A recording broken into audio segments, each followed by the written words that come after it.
저희가 맞춰 묵도 드림으로 예배를 시작하도록 하겠습니다.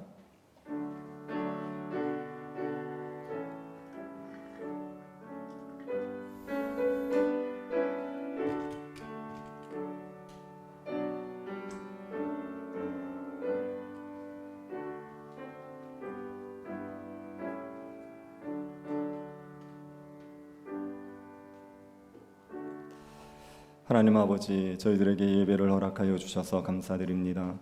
예배 가운데 주님의 진리의 말씀을 저희들에게 허락하여 주옵소서.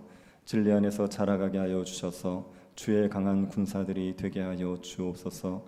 연약한 자들을 도와줄 수 있고 고통 가운데 있는 사람들을 말씀으로 위로할 수 있는 주님의 강한 군사들로 함께 자라갈 수 있도록 은혜 베풀어 주옵소서. 거룩하신 예수님 이름으로 기도드립니다. 아멘. 찬송가 510장 찬양한 후에 원영순 집사님 예배를 위해서 기도하시겠습니다.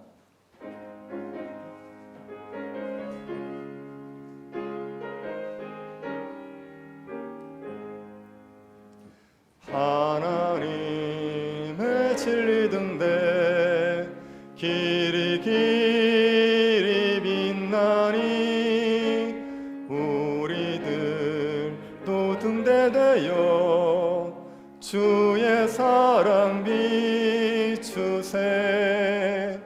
우리 작은 불을 켜서 험한 바다 비추세. 물에 빠져 헤매느니 건져내어 살리세. 죄의 밤은 깊어가고 성난 물결 설렌다. 어디 불빛 없는 가고 찾는 물이 많구나. 우리 작은 불을 켜서 험한 바다 비추세. 물에 빠져 헤매느니 건져내어 살리세. 너의 등불 도두어라. 거친 바다 비춰라. 빛을 찾아 헤매느니 생명선에 건져라.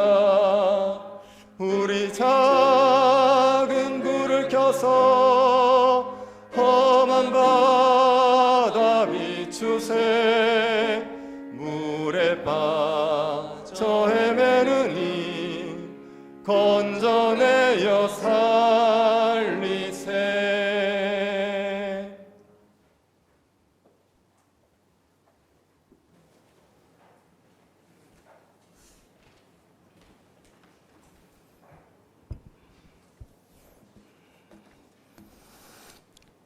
하나님께 영광을 돌립니다.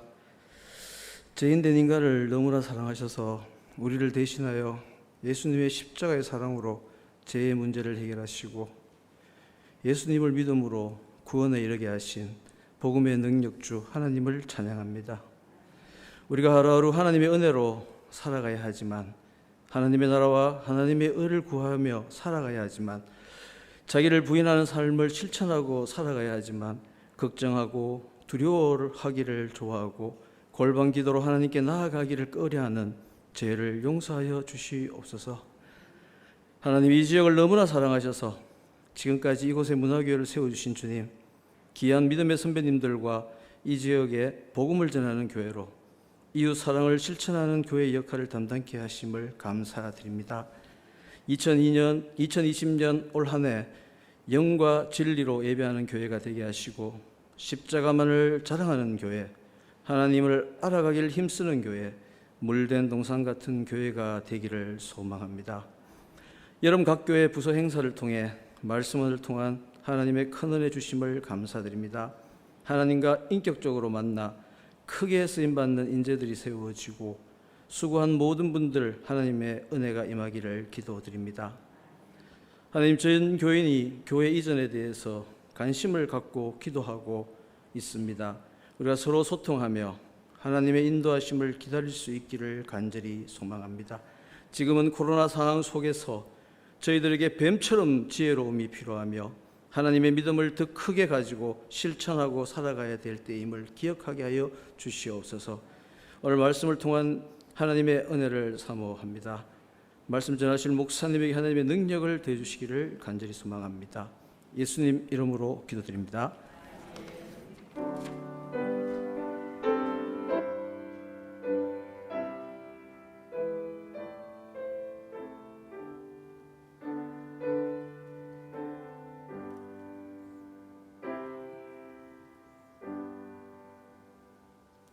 말씀을 보겠습니다. 유다서 1장 1절부터 4절 말씀입니다. 유다서 1장 1절부터 4절 말씀입니다. 찾아서 한 절씩 교도하도록 하겠습니다. 찾으셨으면 교도하겠습니다. 예수 그리스도의 종이요 야고보의 형제인 유다는 부르심을 받은 자 곧 하나님 아버지 안에서 사랑을 얻고 예수 그리스도를 위하여 지키심을 받은 자들에게 편지하노라. 긍휼과 평강과 사랑이 너희에게 더욱 많을지어다. 사랑하는 자들아, 우리가 일반으로 받은 구원에 관하여 내가 너에게 편지하려는 생각이 간절하던 차에 성도에게 단번에 주신 믿음의 도를 위하여 힘써 싸우려는 편지로 너희를 권하여야 할 필요를 느꼈노니 이는 가만히 들어온 사람 몇이 있음이라. 그들은 옛적부터 이 판결을 받기로 미뤄 기록된 자니 경건하지 아니하여 우리 하나님의 은혜를 도리어 방탕한 것으로 바꾸고 홀로 하나이신 주제 곧 우리 주 예수 그리스도를 부인하는 자니라. 아멘. 우리가 신천지가 이단이라는 걸 많이 알고 있죠. 그런데 신천지뿐 아니라 지금 한국교회에서 문제가 되는 몇 가지 이단들이 있습니다. 그 중에 전능신교라는 이단이 있습니다. 동방번개라고도 알려진 중국에서 발생한 사이비 종교입니다. 중국에서 시작을 해서 중국의 공산당에게 제재를 당하자 한국에 와서 집단 생활을 하면서 포교를 하고 있어서 문제가 되는 종교입니다. 한국에서는 전능하신 하나님의 교회 이런 이름으로 활동을 하고 있습니다. 그래서 전능신교 이렇게 부릅니다. 전능신교는 조유선이라는 사람이 만듭니다. 이 사람은 목수였는데 자기 밑에 들어온 목수에게 전도를 받아 교회를 갔습니다. 그래서 교회를 다니다가 자신이 교회를 하나 만듭니다. 영생교회라는 교회를 만듭니다. 그리고 이때부터 이단 교주가 된 겁니다. 이 조유 씨는 양상빈이라는 여자를 재림 예수로 앉혔습니다. 그래서 이 양상빈이 얘기하는 게 하나님의 말씀이고 그걸 유일하게 전달하는 사람이 자기다. 자기가 대제사장이다. 이렇게 성도들을 미혹을 했죠. 그래서 말도 안 되는 이야기했습니다. 자기를 업으면 천국 간다. 자기 업으면 그러면 하늘에서 상급이 올라간다. 그래서 성도들이 조유신을 업으려고 줄을 섰다. 이런 이야기도 있습니다. 이 동방번개 이 종교는 가정을 팽개치게 만듭니다. 그리고 직장도 포기하게 만들죠. 가족들이 정말 사정을 해도 돌아오지 않습니다. 거기에서 여러 가지 교리로 묶어놨기 때문에 빠져나오는 걸 굉장히 두려워합니다. 그래서 중국에서 많은 사회 문제가 되어서 제재를 당하다가 지금 한국에 넘어와 있습니다. 전능하신 하나님의 교회, 그다음에 혹시 전능신교, 동방번개 이런 책자를 주거나 하면 그러면 이제 이단이다 이렇게 생각하시면 되겠습니다. 이단이 성도들의 삶을 망치지요. 이생과 내생을 다 망쳐버립니다. 이단에 미혹되게 되면 이생의 삶도 엉망이 되어버립니다. 이단들은 가족을 팽개치게 만들거든요. 그런데 디모데전서 5장 6절에서 분명히 얘기했습니다. 누구든지 자기 친족, 특히 자기 가족을 돌보지 아니하면 믿음을 배반한 자요 불신자보다 더 악한 자니라. 가족을 팽개치게 만들면요 불신자보다 더 악한 자입니다. 그래서 기독교는 절대로 가정을 팽개치게 만들지 않습니다. 가족을 나 몰라라고 자기 단체만 충성하라, 그건 이단입니다. 가족에게 쓸 돈을 자기 단체에 바쳐라, 이단이 됩니다. 기독교를 믿으면, 복음을 받아들이면 남편은 더 좋은 남편이 되는 거예요. 이런 남편이 세상에 없는 겁니다. 아내는 더 좋은 아내가 되는 겁니다. 이런 아내가 없는 겁니다. 불신 남편이라도 아내가 교회를 다니면 한 가지가 마음에 안 들어요. 교회 다니는 거 마음에 안 들어요. 근데 딴 거는 흠잡을 데가 없는 겁니다. 그게 원래 복음을 알고 나면 나타나는 현상입니다. 그런데 가정을 팽개치게 만들면 그건 이단이죠. 그래서 이런 이단에 들어가면 이생의 삶이 엉망이 되어집니다. 그리고 내세의 삶도 망쳐버리죠. 이단은 절대로 구원을 못 받습니다. 이런 이단들이 사람들을 얼마나 많이 미혹하는지 모릅니다. 그런 이단이 지금만 있는 게 아니라 초대 교회에도 있었습니다. 그래서 유다서는 이단에 빠지지 않도록 성도들을 경계하기 위해서 쓴 편지입니다.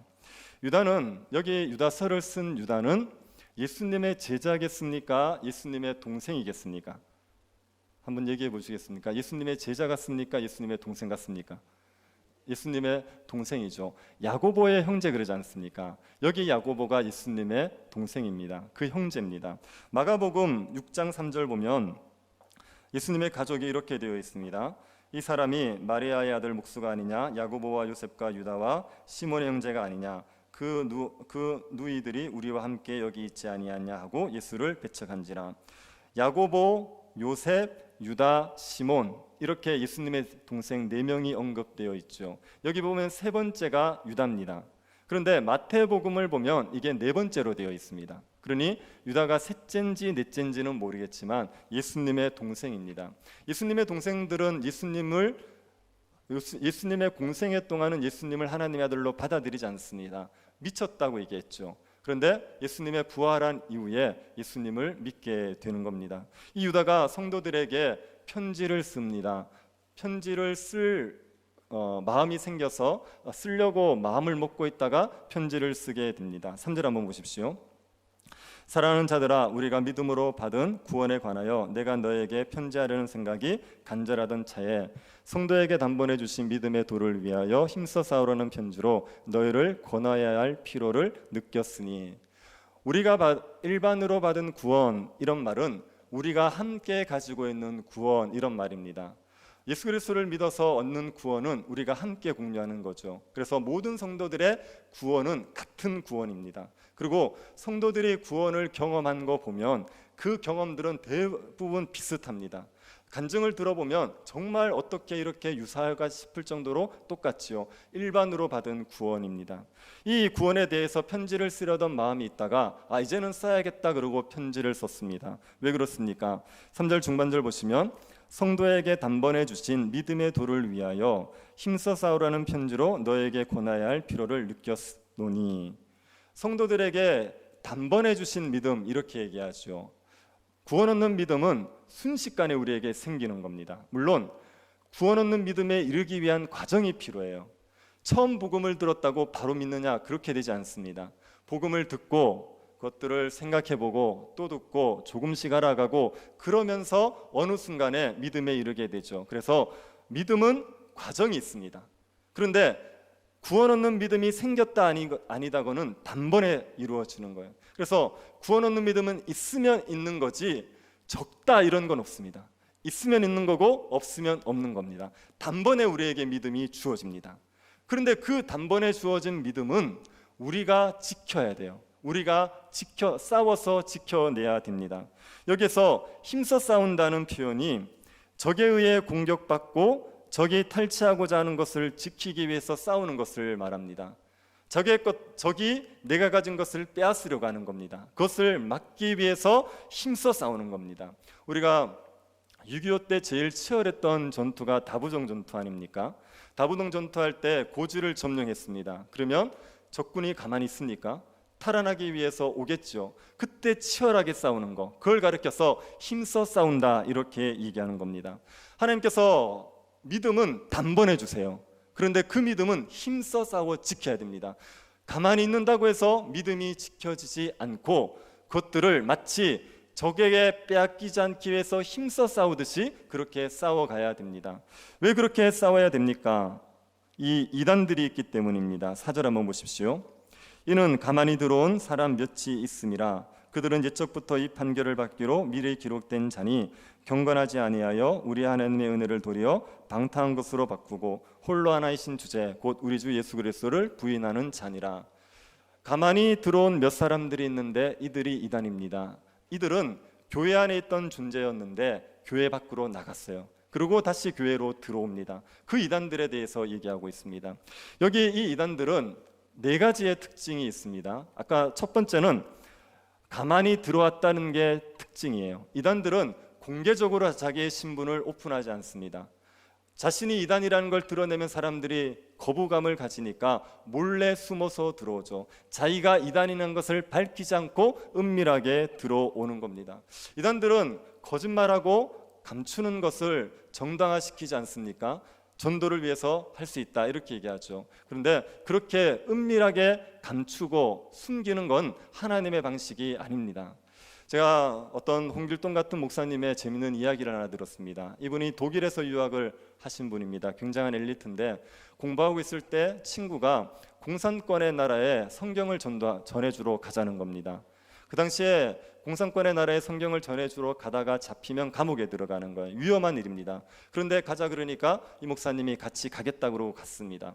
친구가 차에다가 성경책을 실는데 이걸 자꾸 숨기려고 그러는 거예요. 그 국경을 넘을 때 검문에 걸리지 않게 아주 은밀하게 숨기려고 그러는 겁니다. 그런데 이 목사님이 뭐라 그랬냐면 우리 하나님은 숨는 하나님이 아니다. 감추지 마라. 그리고 이것을 앞에 보이는 운전석 옆에 그냥 떡 실었습니다. 그리고 국경을 통과해 갔는데 경비병이 그냥 보고 통과를 시키는 거예요. 봐라, 우리 하나님은 숨는 하나님이 아니지 않느냐. 그렇게 얘기했다는 이 전설 같은 이야기가 있습니다. 하나님이 은밀한 걸 좋아하지 않으세요. 가만히 몰래 숨는 걸 좋아하지 않습니다. 이건 하나님의 방식이 아니고 이단들의 특징입니다. 그리고 두 번째로 이단들은 옛적부터 판결을 받기로 미리 기록된 자들입니다. 이단들은 심판을 받을 것이라는 것이 미리 기록되어 있습니다. 이단들의 출현, 그들의 심판은 구약에서 기록이 되어 있습니다. 신명기 18장 20절 보시면 만일 어떤 선지자가 내가 전하라고 명령하지 아니한 말을 제 마음대로 내 입으로 전하든지 다른 신들의 이름으로 말하면 그 선지자는 죽임을 당하리라 하셨느니라. 거짓 선지자들은 죽임을 당한다 이렇게 율법에서 경고했습니다. 예수님도 말씀하십니다. 마태복음 24장 5절입니다. 많은 사람이 내 이름으로 와서 이르되 나는 그리스도라 하여 많은 사람을 미혹하리라. 적그리스도의 출현을 말씀하셨지요. 그리고 이들에게 화가 있을 거라고 말씀하셨습니다. 이단들은 옛적부터 심판받을 자라는 것이 기록되어 있습니다. 그리고 세 번째로 이들은 하나님의 은혜를 도리어 방탕한 것으로 바꿉니다. 은혜를 남용하는 사람들입니다. 하나님의 은혜를 빙자해서 방탕하게 살아가는 겁니다. 이단들의 교주들은 정말 비도덕한 짓들을 하는 경우가 많습니다. 은혜라는 것을 명분으로 삼아서 온갖 방탕한 짓을 하는 겁니다. 이게 이단들의 특징입니다. 그리고 네 번째가 중요합니다. 홀로 하나이신 주제, 곧 우리 주 예수 그리스도를 부인하는 자. 우리 주 예수 그리스도를 부인하면 이단이지요. 이단들이 예수 그리스도에 대한 교리를 부인할 수도 있고요. 예수 그리스도를 믿는다고 말하지만 실제로는 부인할 수도 있습니다. 예수를 우리 주, 우리의 구주 이렇게 얘기했으면 예수 그리스도의 통치에 복종해야 되는데 그렇게 하지 않는 겁니다. 그게 삶으로서 예수 그리스도를 부인하는 겁니다. 이런 네 가지 특징들이 있습니다. 이런 이단들과 대항해서 싸워야 됩니다. 그래서 믿음을 지켜가야 됩니다. 이단들과 대항해서 싸우게 하기 위해서 유다는 이단들이 어떻게 될지 또 이단들의 특징이 어떤지를 5절부터 설명하고 있습니다. 우선 이단들은 심판받을 거라는 걸 말하고 있습니다. 5절 하반절 한번 보십시오. 주께서 백성을 애굽에서 구원하여 내시고 후에 믿지 아니하는 자들을 멸하셨으며, 하나님께서 이스라엘 백성들을 애굽에서 구원해 내시고 이스라엘 백성들을 광야에서 죽이셨습니다. 이유가 그들이 믿지 않았기 때문입니다. 이건 무슨 사건을 얘기하는 거냐면 가데스 바네아 사건을 얘기하는 겁니다. 출애굽 1세대가 가나안 땅에 하나님께서 들어가게 해주겠다고 약속했는데 자신들이 하나님의 약속을 믿지 못하고 못 들어가겠다고 얘기했죠. 그 불신 때문에 출애굽 1세대는 광야에서 다 죽습니다. 그래서 애굽에서 구원했던 이스라엘 백성들이 불신함으로 말미암아 멸망당한 걸 얘기합니다. 6절도 보시기 바랍니다. 자기 지위를 지키지 아니하고 자기 처소를 떠난 천사들을 큰 날의 심판까지 영원한 결박으로 흑암에 가두셨으며, 자기 지위를 지키지 않은 이 천사들은 누구를 얘기하겠습니까? 마귀, 귀신들을 얘기하는 겁니다. 하나님을 대적한 마귀와 귀신들, 이들을 하나님께서 큰 심판날까지 결박해 두셨죠. 예수 그리스도께서 재림하실 때 모든 사탄의 세력이 심판받습니다. 그런데 그 전에 예수 그리스도의 십자가 사건으로 이들이 결박되어 있어요. 그런데 자기 지위를 지키지 않고 교만하게 행한 자들은 심판을 받는다는 걸 말하는 겁니다. 7절도 한번 보시겠습니까? 소돔과 고모라와 그 이웃 도시들도 그들과 같은 행동으로 음란하며 다른 육체를 따라가다가 영원한 불의 형벌을 받음으로 거울이 되었느니라. 소돔과 고모라와 그 이웃 도시들이 음란하게 행했습니다. 다른 육체를 따라갔다, 이것은 동성애를 얘기하는 겁니다. 동성애를 저지르면서 음행을 했습니다. 소돔과 고모라의 그 음행, 동성애의 죄 때문에 소돔과 고모라가 망하지요. 그래서 지금 세 부류가 멸망을 당한다고 얘기한 겁니다. 하나님을 믿지 않는 자들, 교만하게 행하는 자들, 음란하게 행하는 자들, 이들을 하나님께서 심판하셨다 얘기하는 겁니다. 하나님께서 심판하십니다. 믿지 않는 자들 심판하시고, 교만한 자들 심판하시고, 음행을 행하는 자들 심판하십니다. 그런데 요 불신과 교만과 음행은 세트입니다. 한 가지만 드러나지 않고 동시에 드러납니다. 하나님을 믿지 않는 자들은 교만해집니다. 그래서 자기 지위를 지키지 않아요. 그리고 그런 사람들은 방탕의 자기를 방임합니다. 가장 대표적인 죄가 성적인 죄가 되는 겁니다. 그래서 불신과 교만과 음행은 함께 일어납니다. 이 모든 것들이 누구에게 나타나느냐? 이단들에게 나타납니다. 8절 한번 보십시오. 그런데 꿈꾸는 이 사람들도 그와 같이 육체를 더럽히며 권위를 업신여기며 영광을 비방하는도다. 여기 보면 꿈꾸는 이 사람들이 이단들을 얘기합니다. 그런데 이 사람들을 꿈꾸는 사람들이라고 말합니다. 꿈은 하나님의 계시의 수단입니다. 이단들은 자신들이 하나님의 계시를 받았다고 주장합니다. 그런데 그게 엉터리입니다. 하나님의 말씀에 맞지 않은 것을 자기 마음대로 만들어서 하나님의 말씀이라고 주장합니다. 이들은 하나님의 말씀을 받았다는 의미에서 자기들을 꿈꾸는 자, 이렇게 얘기합니다. 그런데 유다는 너희들이 정말 꿈꾸고 있다는 의미에서 꿈꾸는 자, 하나님의 말씀과 상관없는 엉터리를 말하고 있다는 의미에서 꿈꾸는 자, 이렇게 얘기하고 있는 겁니다. 이들은 육체를 더럽히지요. 음행, 권위를 업신여기지요. 이게 교만입니다. 음행과 교만을 저지르죠. 이게 이단들에게 나타나는 겁니다. 하나님을 믿지 않는 자들은 교만하고 음행을 저지릅니다.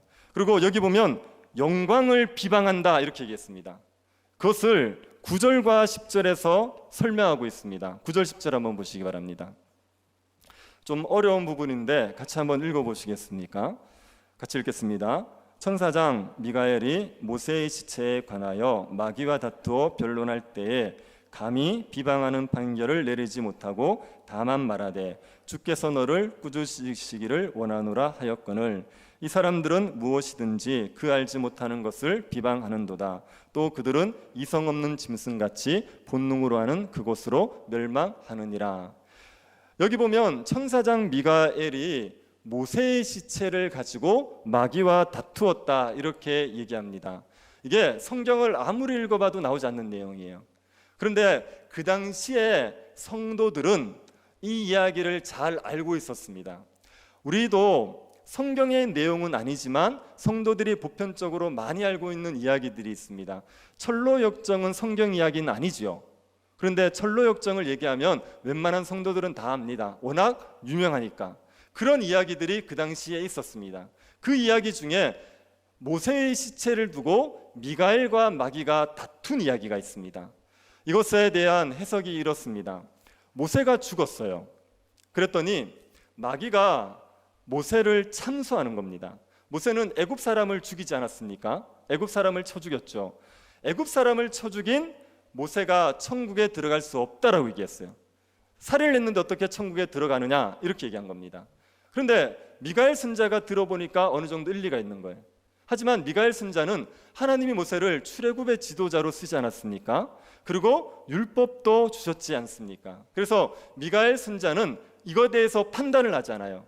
이거는 하나님께서 하실 일이다, 그렇게 판단을 하지 않습니다. 여기에 대해서 마귀가 계속 참소를 하는 겁니다. 그러니까 미가엘 선자가 이 마귀도 정죄하지 않습니다. 마귀가 지금 하나님을 비방하고 모세를 참소하면서 악을 행하는데도 불구하고 미가엘 선자는 이 마귀조차도 정죄하지 않아요. 뭐라고 얘기하냐면 주께서 너를 꾸짖으시기를 원하노라 이렇게 얘기해요. 미가엘 선지자가 직접 정죄하지 않고 하나님이 너를 꾸짖기를 바란다 이렇게 얘기하는 겁니다. 지금 이 미가엘 선지자가 뭘 하느냐?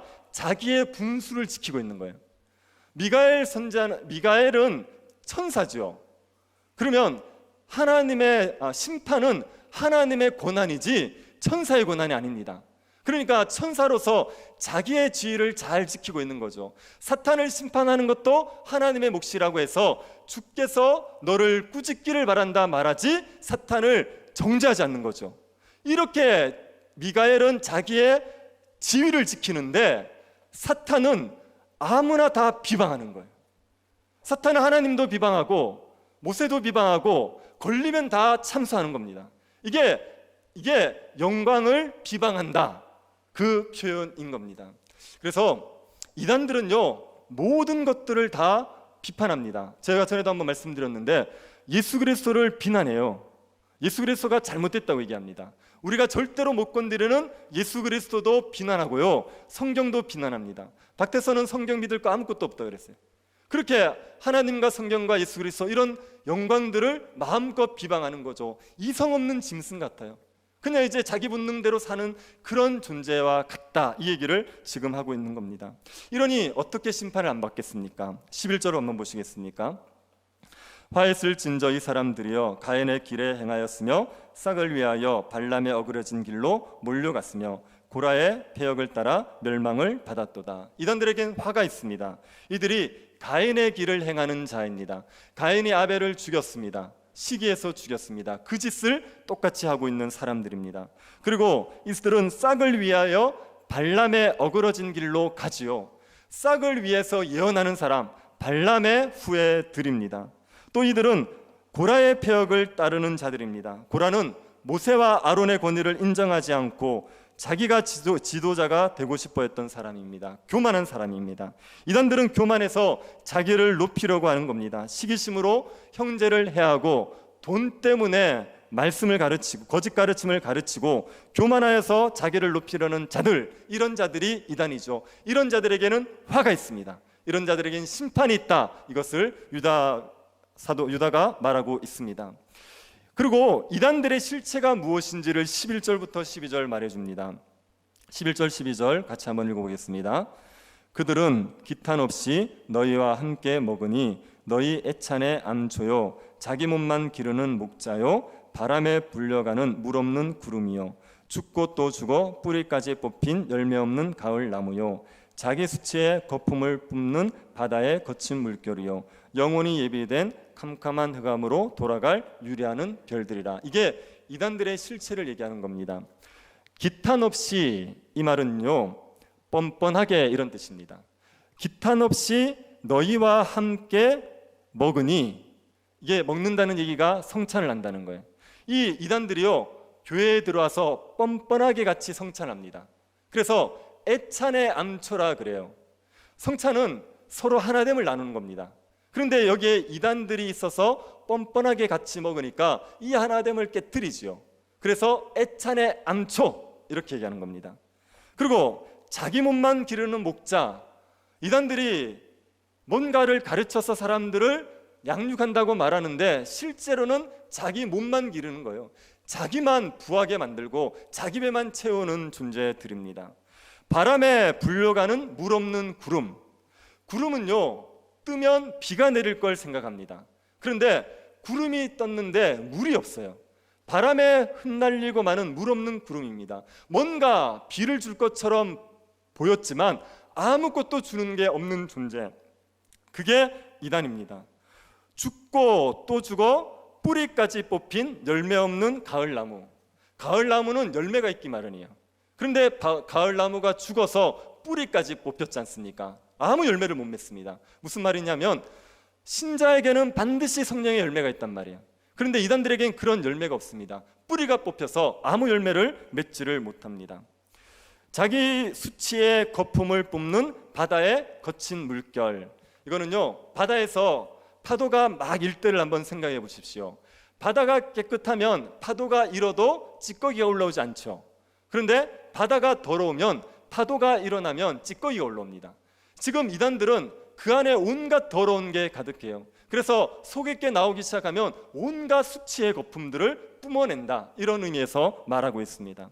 영원히 예비된 깐깐한 흑암으로 돌아갈 유리하는 별들, 별인데 유리하고 있어요. 갈 곳을 모릅니다.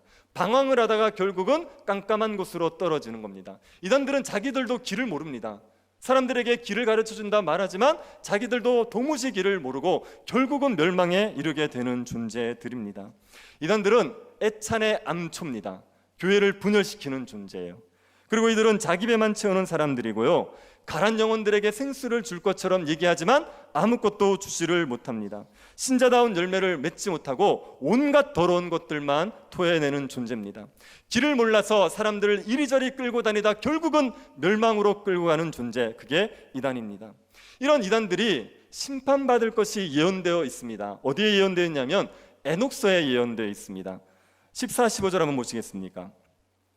아담의 7대 손 에녹이 이 사람들에 대하여 예언하여 이르되, 보라, 주께서 그 수만의 거룩한 자와 함께 임하셨나니 이는 무사람을 심판하사 모든 경건하지 않은 자가 경건하지 않게 행한 모든 경건하지 않은 일과 또 경건하지 않은 죄인들이 주를 거스르려 한 모든 완악한 말로 말미암아 그들을 정죄하려 하심이라 하였느니라.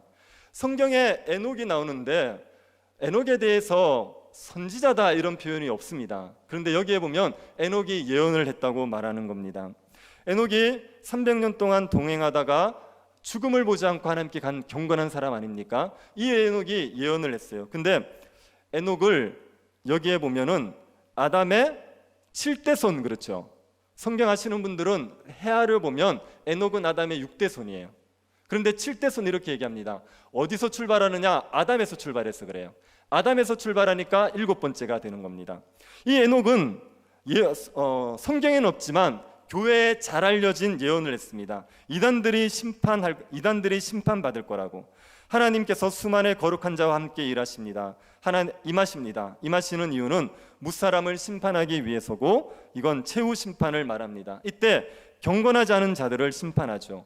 경건하지 않은 자들의 행동과 말로 그들을 심판할 것이다, 이렇게 얘기했습니다. 이렇게 이단들의 심판이 예언되어 있습니다. 이들이 심판을 받게 됩니다. 16절도 한번 보시겠습니까? 이 사람들은 원망하는 자며 불만을 토하는 자며 그 정욕대로 행하는 자라. 그 입으로 자랑하는 말을 하며 이익을 위하여 아첨하느니라. 원망, 불만, 자랑, 이익을 위한 아첨, 이게 이단들의 특징입니다. 이런 자들 하나님께서 심판할 거다 얘기합니다. 지금 에녹서에서 뭘 강조하는지 이해가 되시죠? 에녹서는 이단들이 어떤 존재인지를 강조합니다. 그리고 이단들이 반드시 심판받을 거다, 이 사실을 강조하고 있습니다. 이걸 왜 강조하겠습니까? 이단을 따르지 말라고요. 이단을 따라가면 함께 심판을 받으니까 이단을 따르지 말라고 지금 강조하고 있는 겁니다. 이단들은 공통적으로 약속하는 게 자기들이 구원의 길을 제시하겠다고 다 약속합니다. 다른데 기존 교회는 다 진리가 없고 자기들에게만 진리가 있으니 여기에서 구원을 얻는다, 그렇게 얘기하죠.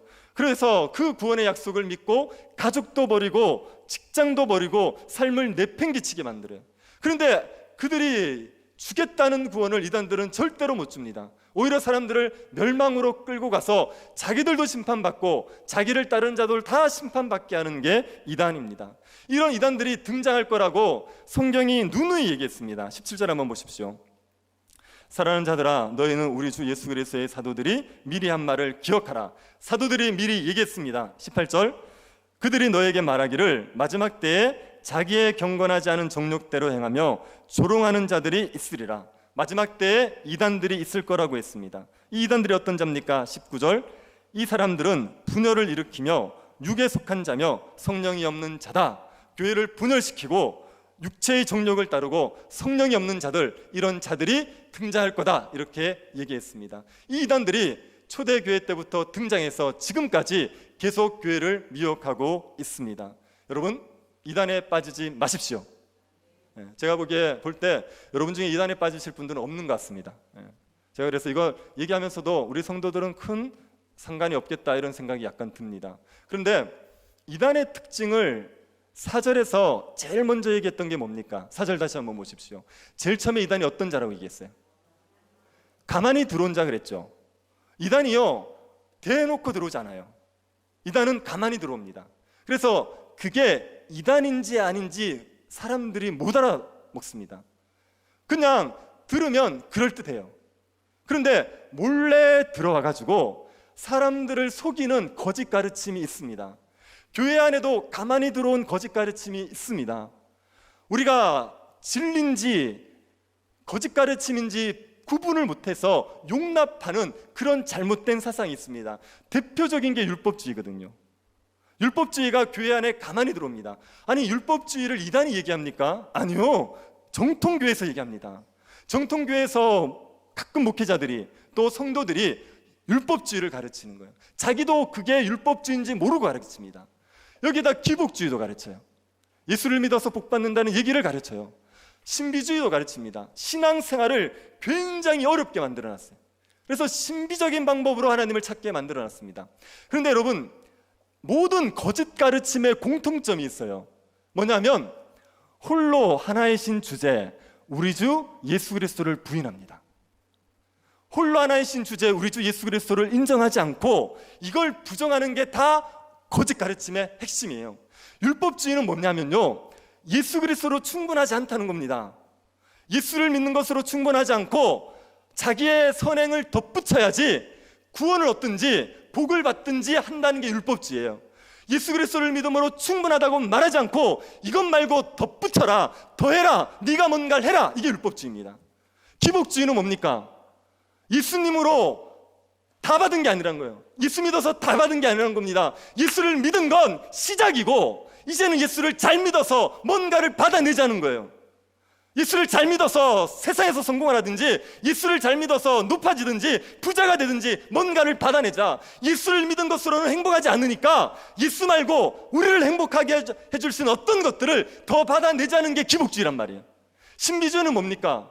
예수 그리스도로 충분하지 않고 다른 방법이 필요하다는 거예요. 예수를 믿은 것으로 하나님과 마음껏 교제할 수 있는 게 아니라 뭔가 또 다른 방법이 있어야지 하나님과 교제할 수 있다는 겁니다. 어떤 교회는 이게 누워서 기도하는 걸 막 어떤 기도원, 교회 아니고요. 어떤 기도원 누워서 하는 걸 가르친대요. 누워서 막 소리를 지르면 뭔가 은혜가 있는 것 같대요. 말도 안 되는 이상한 것들을 자꾸 가르치는 거예요. 그렇게 온갖 신비주의를 가르치는 이런 거짓 가르침의 핵심은 홀로 하나이신 주제, 곧 우리 주 예수 그리스도를 부인한 겁니다. 예수만으로 충분하지 않다, 예수만으로 충만하지 않다고 얘기하는 것들이 다 거짓 가르침의 핵심들이에요. 그래서 예수 그리스도를 강조하지 않고요, 그 가르침에 예수 그리스도가 주변적으로 취급되면 그건 다 가짜예요. 어떻게 저랑 공감을 하시는 거 맞죠? 예수 그리스도가 그 중심에 명확하게 드러나지 않고요, 예수 그리스도를 주변적인 것으로, 예수 그리스도를 사이드적인 것으로, 예수 그리스도를 밖으로 몰아내고 다른 걸 중심에 두면 그건 다 가짜입니다. 그건 우리에게 아무런 구원을 주지 못합니다. 예수 그리스도가 강조되지 않는 가르침은 우리를 거룩하게 만들어내지 못해요. 정욕을 이기게 만들어내지 못합니다. 우리에게 선한 삶을 살아갈 수 있는 능력을 주지 못합니다. 우리에게 유일하게 우리를 경건하고 거룩하게 만들어내는 것은 십자가 복음밖에 없는 거예요. 그리스도로 충만합니다. 그리스도로 충만합니다. 그리스도를 믿었으면 다 받으신 거예요. 여러분이 어떤 걸 하지 않아도 예수 그리스도를 믿은 것으로 모든 복을 다 받으신 거고 하나님의 완전한 사랑을 받아 누리시는 겁니다.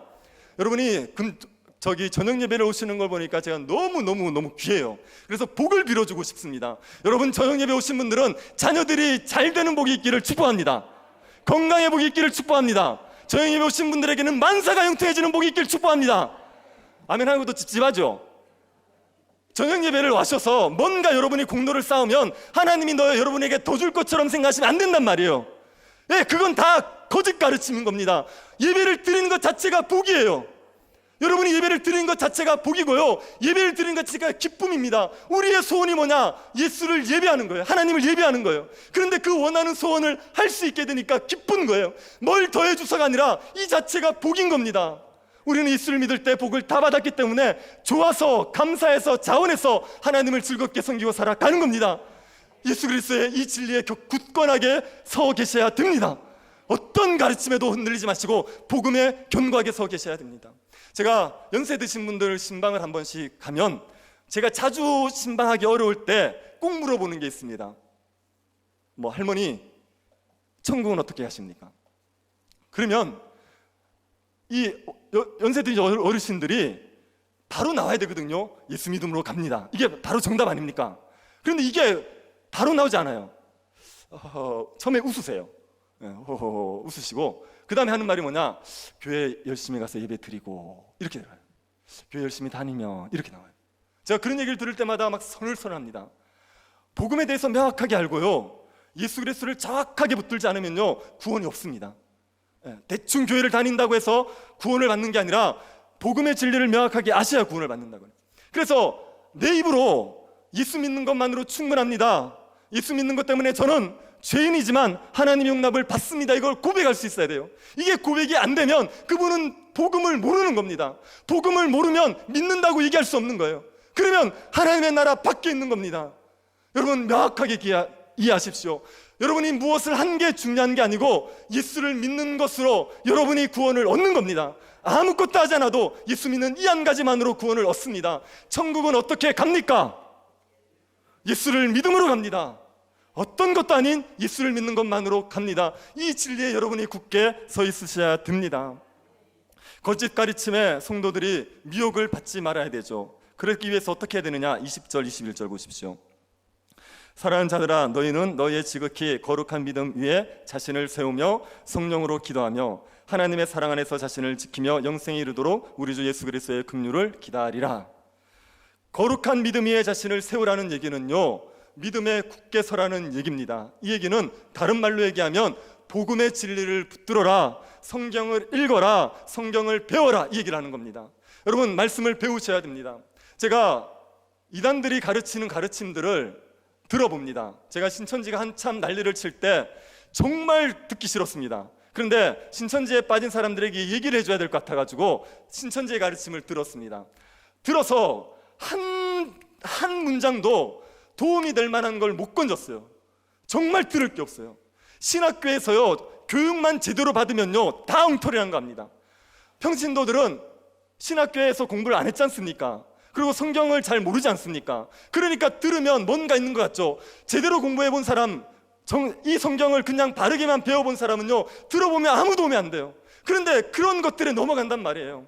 성경을 모르니까, 성경을 안 배우니까, 그러니까 그 말도 안 되는 거짓 가르침에 넘어가는 겁니다. 믿음을 잃어버리는 겁니다. 그래서 여러분 배우십시오. 성경 공부를 하셔야 됩니다. 시간이 많으시지 않습니까? 그런 분들 성경을 많이 배우십시오. 자꾸만 배우셔야 됩니다.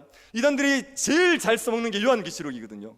요한계시록을 성도들이 몰라요. 이게 너무 상징이 많다 보니까 어려워서 이해를 못합니다. 요한계시록을 몰라서 몇 구절만 갖다 대버리면 대답을 못하는 거예요. 제가 다음 주부터 요한계시록을 차근차근 가르쳐 드릴게요. 요한계시록을 1장부터 22장까지 전체로 2번 강의를 하고 한 장 한 장씩 설명해 드릴게요. 성경책에다가 빽빽하게 적어 놓으셔서 요한계시록이 뭘 얘기하는지 명확하게 이해하십시오. 이단들이 가르치는 거 다 엉터리라는 걸 분별해 내실 수 있을 겁니다. 어떻게든 말씀을 배우셔야 됩니다. 그래서 믿음에 굳건하게 서십시오. 그리고 성령으로 기도하셔야 됩니다. 말씀만 보는 거는 안 됩니다. 반드시 기도가 같이 가야 돼요. 말씀과 기도는 같이 가는 거지, 말씀만 있으면 메말라지고요, 기도만 있으면 광신이 되는 거예요. 반드시 말씀과 기도는 같이 가야 됩니다. 하나님의 사랑 안에서 우리 자신을 지켜서 영생에 이르도록 우리 주 예수 그리스도의 긍휼을 기다리셔야 됩니다. 이때 혼자만 신앙생활 잘하면 되는 게 아닙니다. 22절 한번 보시겠습니까? 22절. 어떤 의심하는 자를 긍휼히 여기라. 그 다음에 23절요. 또 어떤 자를 불에서 끌어내어 군하라. 또 어떤 자는 그 육체로 더럽힌 옷까지 미워하되 두려움으로 긍휼히 여기라. 여기 세 부류가 나옵니다. 의심하는 자, 그리고 두 번째는 불에 있는 자, 세 번째는 옷을 더럽힌 자. 세 부류가 나오죠. 의심하는 자는 누구냐면 이단에게 미혹을 당하고 있는 사람이에요. 그래서 이단이 진짜 진릴까 이러고 있는 사람입니다. 그런 사람들을 어떻게 해야 됩니까? 긍휼히 여겨야 돼요. 이단에 어떻게 속아 이렇게 정죄할 게 아니라요, 불쌍히 여기고 그를 건져내기 위해서 애써야 됩니다. 그리고 불에서 끌어내어 구원하라 그러죠. 여기 불에 있는 자는요 이단에 빠진 사람들이에요. 이단에 빠진 사람들 건져내야 됩니다. 이단에 빠진 사람들 그냥 두면 안 됩니다. 한두 번 경계하고 끝내라 그게 아니라요, 이단에 빠진 사람들 건져내기 위해서 애쓰셔야 됩니다. 불에서 구해내셔야 됩니다. 그리고 세 번째로 육체로 더럽힌 옷까지 육체로 더럽힌 옷을 더럽힌 자 있죠. 여기에 옷을 더럽힌 자는요, 이단에 빠진 정도가 아니라 이단의 교리를 가르치는 자예요. 이런 자들을 어떻게 하라 그랬습니까? 육체로 더럽힌 옷까지 미워하되 두려움으로 긍휼히 여기라. 미워하라는 얘기는 이 사람의 교리, 행실은 미워해야 됩니다. 그러나 그 사람은 긍휼히 여겨야 돼요. 그 사람이 하는 짓은 미워해야죠. 그런 걸 용납하면 안 됩니다. 그러나 그 사람 자체는 불쌍히 여겨야 됩니다. 어떻게든 의심하는 자든지 불에 빠진 자든지 옷을 더럽힌 자든지 건져내기 위해서 애쓰셔야 됩니다. 나 혼자 신앙생활 잘하고 있으면 될 문제가 아니죠. 우리가 사람들을 건져내려고 해야 됩니다. 이단에 사람들이 빠지지 않게 막으려고 그러지 말고 이단에 있는 자들을 건져내려고 애를 써야 되는 겁니다. 그 싸움을 우리가 해야 됩니다. 믿음의 단번에 주신 믿음의 도를 잘 지켜가는 싸움을 우리가 하셔야 됩니다. 이 싸움이 힘들지요. 힘들지만 이 싸움은 승리할 수밖에 없습니다. 24절 한번 보시겠습니까? 능히 너희를 보호하사 거침이 없게 하시고 너희로 그 영광 앞에 흠이 없이 기쁨으로 서게 하실 이 곧 우리 구주 홀로 하나이신 하나님께 우리 주 예수 그리스도로 말미암아 영광과 위엄과 권력과 권세가 영원 전부터 이제와 영원토록 있을지어다. 아멘. 하나님께서 우리를 능히 구원하실 분입니다. 우리가 흠없이 하나님 앞에 서게 하실 분이 하나님입니다. 그 하나님께서 이 싸움을 승리하게 만들어 주십니다. 이단들은 초대교회 때부터 지금까지 계속 설쳤습니다. 그런데 그 이단 중에 살아남은 이단이 몇 개 있습니까? 대부분의 이단들은 다 무너지는 거예요. 이단들은 잠시 있다 사라지는데요, 교회는 2000년의 역사 동안 무너지지 않았어요.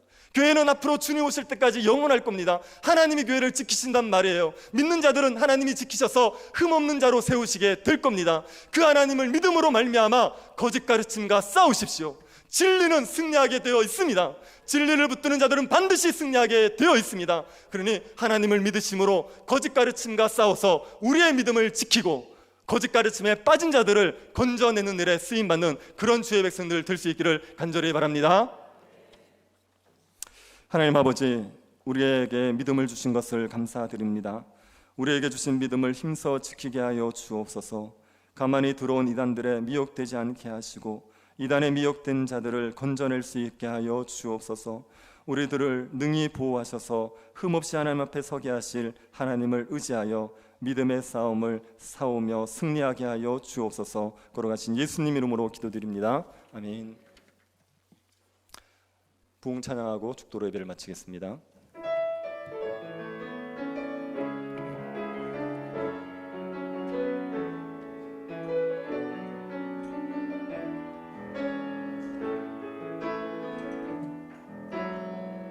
이 땅의 황무함을 보소서. 하늘의 하나님, 긍휼을 베푸시는 주여, 우리의 죄악 용서하소서. 이 땅 고쳐 주소서. 이제 우리 모두 하나 되어 이 땅에 무너진 기초를 다시 쌓을 때 우리의 우상들을 태우신 성령의 불 임하소서. 부흥의 불길 타오르게 하소서. 진리의 말씀 이 땅 새롭게 하소서. 은혜의 강물 흐르게 하소서. 성령의 바람 이제 불어와. 오 주의 영광 가득한 새날 주소서. 오 주님 나라 이 땅에 임하소서. 지금은 우리 주 예수 그리스도의 은혜와 하나님의 사랑과 성령의 교통 이루하심이 사랑하는 주의 백성들의 머리 위에 지금으로부터 영원토록 함께 있을지어다. 아멘.